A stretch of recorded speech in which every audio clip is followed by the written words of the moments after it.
Even if you were actively online in the 2000s, there's a tiny chance you've seen one of these.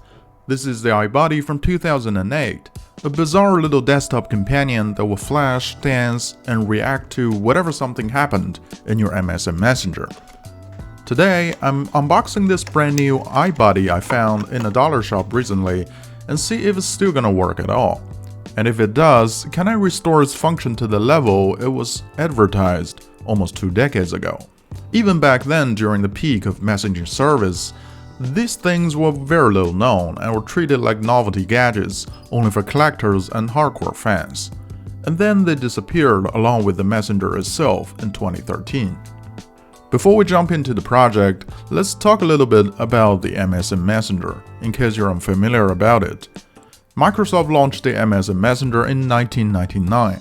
Over the years, it became one of the most popular messenger platforms on the internet. It survived multiple generations of Windows, countless interface redesigns, and eventually evolved into the Windows Live Messenger during the Vista era. Along the way, it even gained support for services like Yahoo and Facebook Messenger. For millions of people, this was how they talked to friends after school, shared terrible display names, and spammed each other with nudges. But all of that came to an end in 2013 when Microsoft shut the service down and switched everything to Skype, or at least officially. For this project, I wanted something that felt as authentic as possible. So I've set up a Windows 7 machine running Windows Live Messenger 2009. It may not be the latest and most feature-complete version of the app, but I think this iteration looks fantastic. The interface is purely footage error, clean, simple, and surprisingly modern compared to a lot of the software from the same era, and it fits the vibe of Windows 7 perfectly. There's just one problem. The OG Messenger client doesn't work anymore.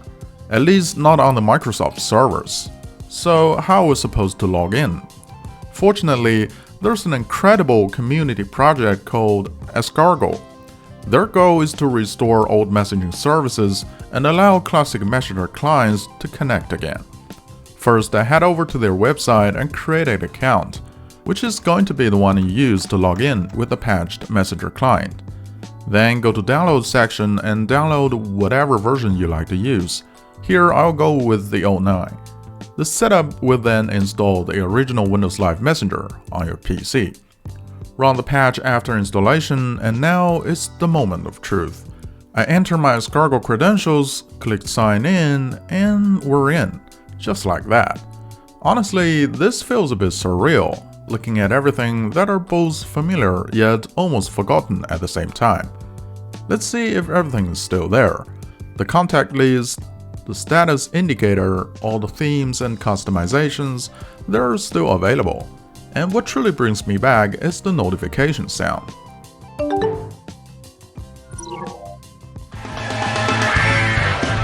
It genuinely feels like stepping back into 2009. To test messaging, I've got a second laptop connected to another account. Let's see if they can still talk to each other. Message sent and received. Nudge is also working. And since I'm using a touchscreen PC, I can easily draw stuff with my finger and send them as pictures.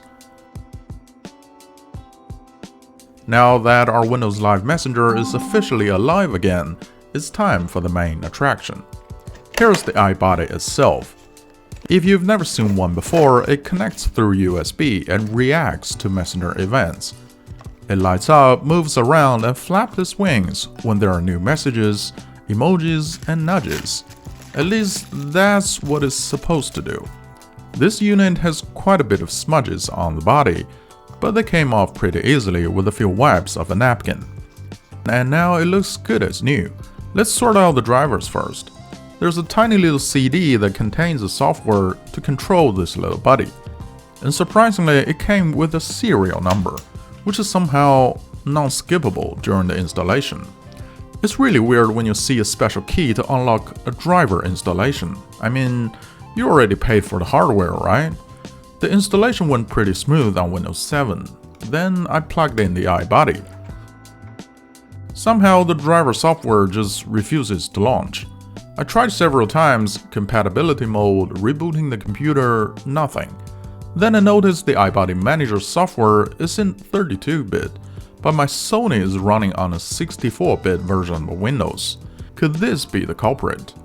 I took the Sony away and brought back my trusty old ThinkPad with a copy of 32-bit Windows and had everything set up again. Interestingly enough, this time it pops a new error on me. After a couple hours of tinkering and trying, I was pretty much ready to give up. Maybe this was one of those gadgets that simply couldn't be brought back, or even maybe Windows 7 was just too new for its ancient software. So before I say thanks for watching and see you in the next one, I made one last attempt and went through some old forum posts, hoping to find something that I may have missed. And from here, I came across a post on Messenger Geek talking about iBuddy and its compatibility with the Windows Media Player. Buried in the thread was a reference to a newer version of the iBuddy software. It was a sussy 2MB download from Mega Drive, which could very well be a malware, but at this point I figured I had nothing to lose, so I gave it a go. A wizard comes up. I clicked on the test button and then the iBuddy lights up. Wait, did that just work? There's a whole lot of settings where you can customize and tell this little iBuddy how to respond to different messages and emojis. And after the setup, I send a message from the other laptop. It totally reacts. A contact comes online, an emoji, a nudge. Is absolutely alive. After all that troubleshooting, it finally works the way it was supposed to. I put the iBuddy on the clipper stand and snapped it onto my laptop, exactly like it's been advertised 18 years ago. And there it is, a fully functional 2009 Messenger setup. Windows Live Messenger, MSN style notifications, and an iBuddy dancing around on the desk like it's never left. Honestly, this is why I love projects like this.